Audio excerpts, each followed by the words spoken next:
بسم اللہ الرحمن الرحیم۔ السلام علیکم، بنت ہوا چینل میں خوش آمدید۔ ویڈیو کا آغاز کرنے سے پہلے ایک بار درود پاک پڑھ کر حضور نبی کریم خاتم النبیین حضرت محمد صلی اللہ علیہ وآلہ وسلم کی خدمت میں درود پاک کا تحفہ پیش کریں گے تاکہ آخرت میں ہمارے لیے ہماری نجات کا سبب بن سکے۔ اللہم صلی علی سیدنا محمد وعلی آل سیدنا محمد مبارک وسلم۔ آج کی ویڈیو میں ہم ایک انتہائی اہم اور دل دہلا دینے والے موضوع پر بات کریں گے جس کا تعلق قیامت کے دن کے پل صراط سے ہے۔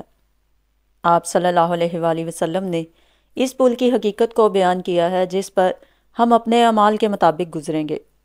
تو آئیے جانتے ہیں کہ یہ پل کس طرح لوگوں کے لیے آزمائش بنے گا اور اللہ کی رحمت سے کس طرح نجات ممکن ہو سکے گی۔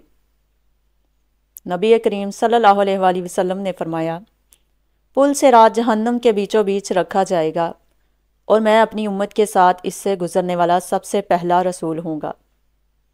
اس روز سوا انبیاء کے کوئی بھی بات نہ کر سکے گا اور انبیاء بھی صرف یہ کہیں گے، اے اللہ مجھے محفوظ رکھیو، اے اللہ مجھے محفوظ رکھیو، اور جہنم میں سادان کے کانٹوں کی طرح آنکس ہوں گے۔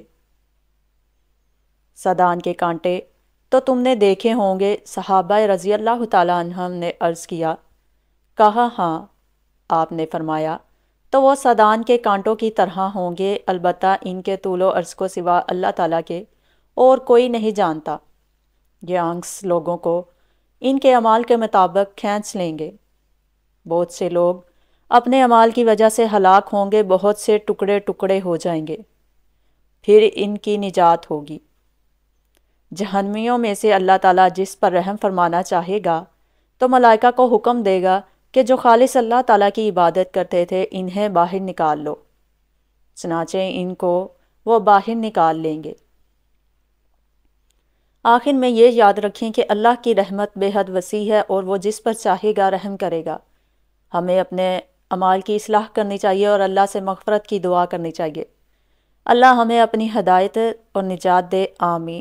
اس ویڈیو کو پسند کریں اور مزید ایسی مفید موضوعات کے لیے ہمارے چینل کو سبسکرائب کریں۔ اللہ ہمیں اپنی پناہ میں رکھے، آمین۔